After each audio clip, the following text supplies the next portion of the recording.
Hey Q-Town, welcome back. This weekend we're going to do kind of a combo. Got a package of ribs. There's 3 slabs in there. My good buddy Dennis Bush retired the other day, last week. So he talked about my barbecue. I'm going to smoke him a rib, take it to him tomorrow. A whole rack, not just a rib. And then we're going to do a brisket as well. Now we'll trim this brisket up like we always do. Remember, we cut everything off that's not going to render down, all this thick stuff, and a lot of this cap right here. We'll cut a lot of this off, just like we've done. I'll show you the technique before I put the rub on it. What we're going to do with this brisket, how many times do you cook a brisket and you don't eat it that day? Briskets are very hard to time out. You're wrapped into 12 to 14 hours. You may not eat it that same time. So what we're going to do, we're going to cook this brisket. And I'm going to cut it up. I'm going to refrigerate it. Then I'm going to take it up to Minnesota on Wednesday. Today's Friday. I'm going to cook it on Saturday, smoke it. And when we get up to Minnesota on Wednesday, we're going to reheat this. I'll show you how to reheat this brisket and the way we do it so that it's still going to be juicy. It's still going to be good.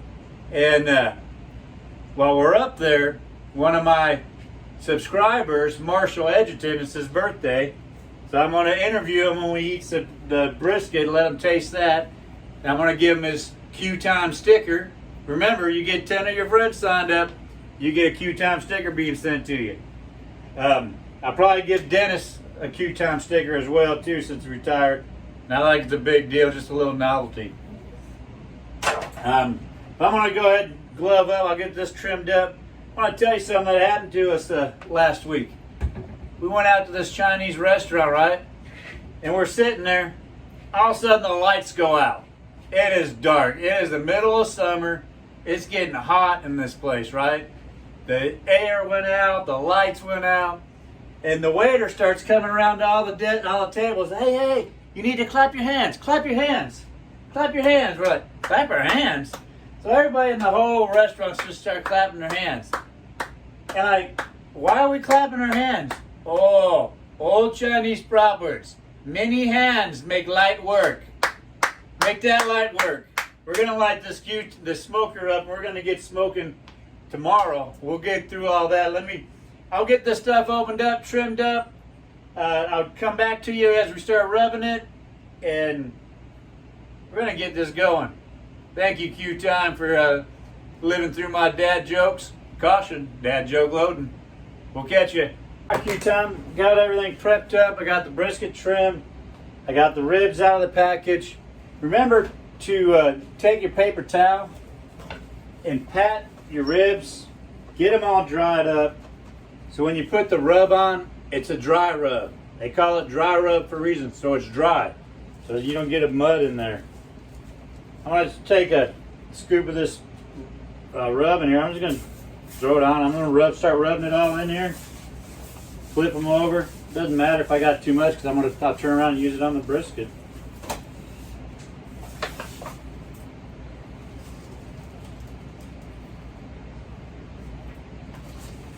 Load her up, rub it in good. Been 100 degrees here this last week, so I don't know what that's going to do with the smoker. We'll find out. Probably rush them along a little bit. Since the brisket's not going to be the main course, and the ribs, they're only about 6 hours. I'm not going to put them on dark 30.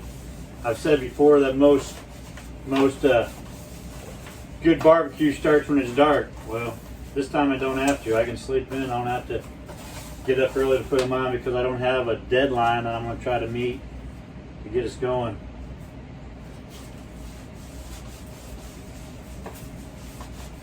So I'll probably about 7 o'clock or so get up, slap them on, slap the brisket on, and then come back a couple hours later. Then I'll go ahead and put these ribs on.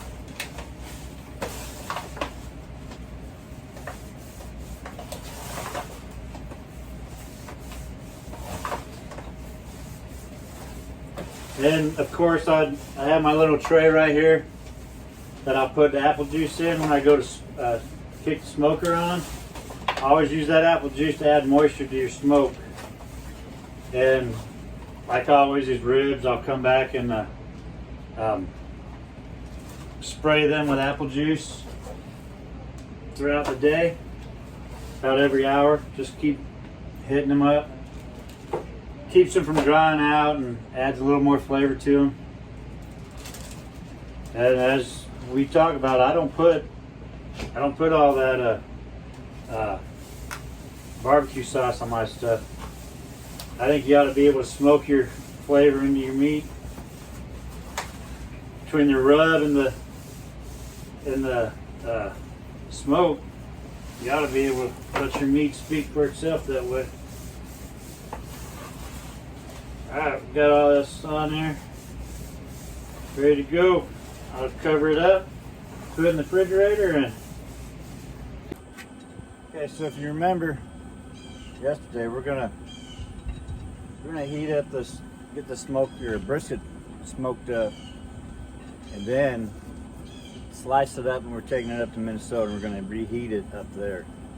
So when we reheat it, we'll use a shallow pan like one of these that I do all my meat prep in, and put a little bit of beef broth in it and heat it up, and then the beef broth will just keep the moisture in it, and it's just good to bring them back up. You don't want to use any of the juice that you get from the brisket, because that's a lot of fat in it and you'll just get greasy meat.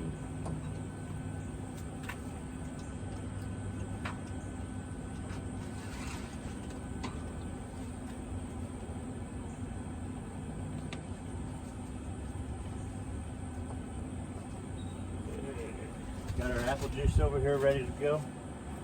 And so since we don't have to have this done at a certain time, we'll stay at 180 most of the smoke until the meat's of course at 180 and we're at the stall. Then I'll go ahead and bump it up and we'll take it up to 208, get her done, 205, 208, get it good and done, and somewhere along the way, 6 hours off to when the brisket will be done, I'll put the ribs on. You just got to coordinate that there out. Good in here.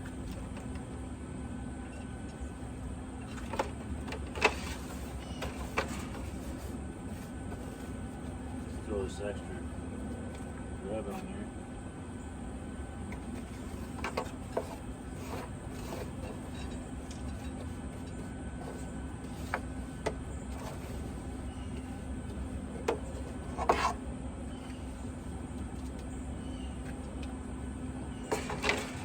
Slide that back a little bit. There we go. Oh, saw that? Got to put the probes in there. I put one up here in the point, one in here in the flat, just so I can watch it, monitor it. See how that gives you the good idea of what probe tenderness is. When you go and slide them in there and it's a shove to get it in, then you know when they're really done and all that tendons and everything broke down. They'll slide in real easy. Okay, Q time. Got some things to do today. It's going to be hot, another 100 degrees. We'll check in on this in a couple hours and throw the ribs on. So we'll see you, Q time. Smoking lamp is lit. All right, Q time. Let's go ahead and get these ribs on. Put them up there.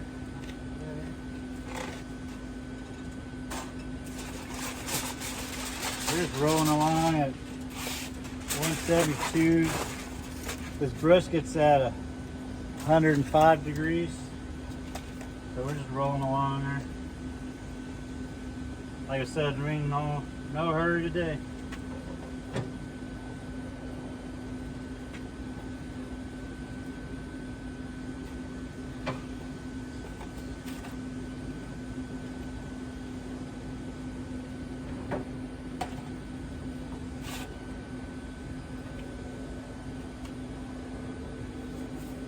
All right, and we'll still come out about every hour and we'll spritz these ribs, keep them moist with the apple juice. Roll them right along, get some good bark up on this brisket now. It's looking good. Hey, here's something to pass on to you, Q-Time. Front of my grill is getting, paint was peeling because the juices and all the salt and the spices in the rub will run down here and it eats the paint. So when you're done smoking, when your smoker cools down, take some good detergent soap, kind of just wash that up so it keeps your paint from dulling and peeling on you. All right, that's it. We'll see you. All right, Q-Time. I'm gonna pull them off. Pull everything off at one time. Get it wrapped up in foil and put it back on to finish them out.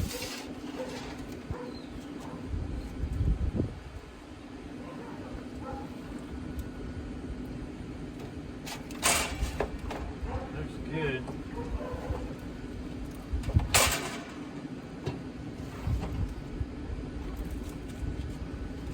Nice bark on this brisket.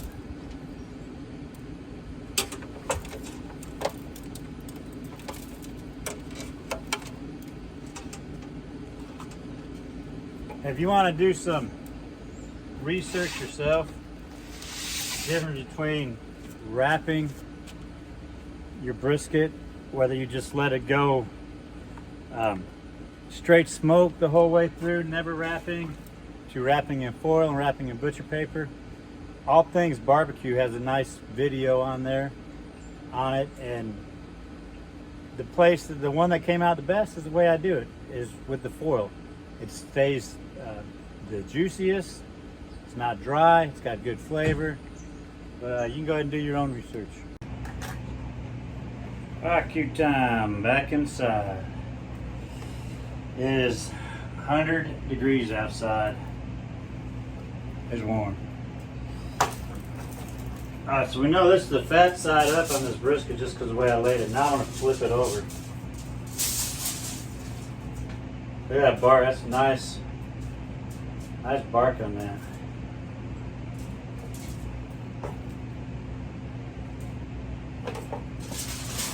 I'll wrap this foil in tight. Alright, Q-Time, we got them all wrapped up. The ribs are wrapped nice and tight. We'll take these up. Remember, with ribs, I don't go a temperature, I go a look. I want them to be pulled back between a quarter to a half inch on the rib, on the bone. So you see that? That's done to me on the ribs, and they'll be good and tender. I wrapped them in foil so we can get the moisture content up in them. And it's time to go to the back of the smoker and finish these bad boys off.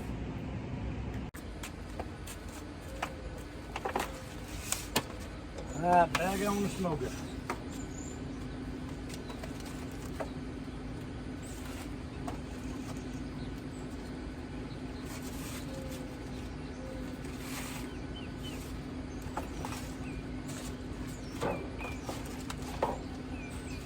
At this point, I can also take my apple juice out. It does not serve any more purpose in there.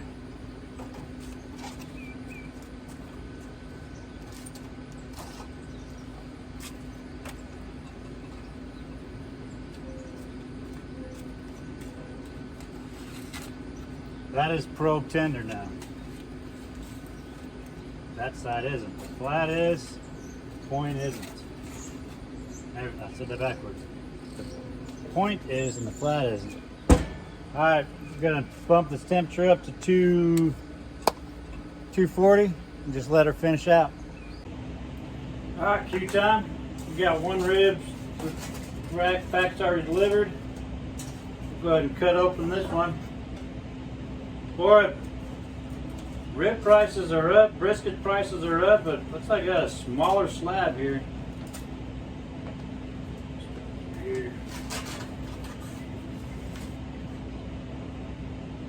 Yeah, bone right out.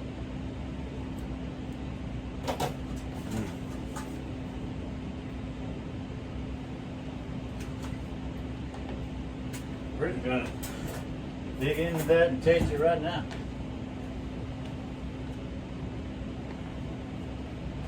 Nice pink.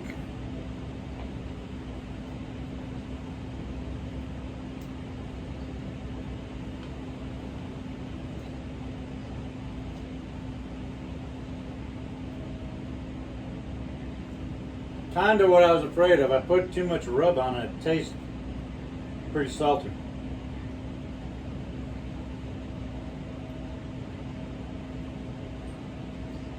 Still good though. Still good. All right, we're gonna get the rest of these cut up. I'm gonna have dinner. And smoking lamp is still lit. We got a brisket out there going. It's at 180 degrees.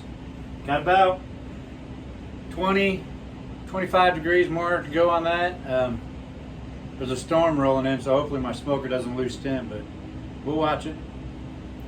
All right, cue time. Here we are up in Royalton, Minnesota. Gonna reheat this brisket, and then we'll have a surprise interview with Marshall afterwards as he tastes it. So we'll just use a shallow pan, put some beef broth in it, just enough so it doesn't scorch the bottom of the meat, and we'll just bring it up to temperature. About 120 degrees for 30 minutes. We should be good to go. All right, cue time. We'll be eating in a minute.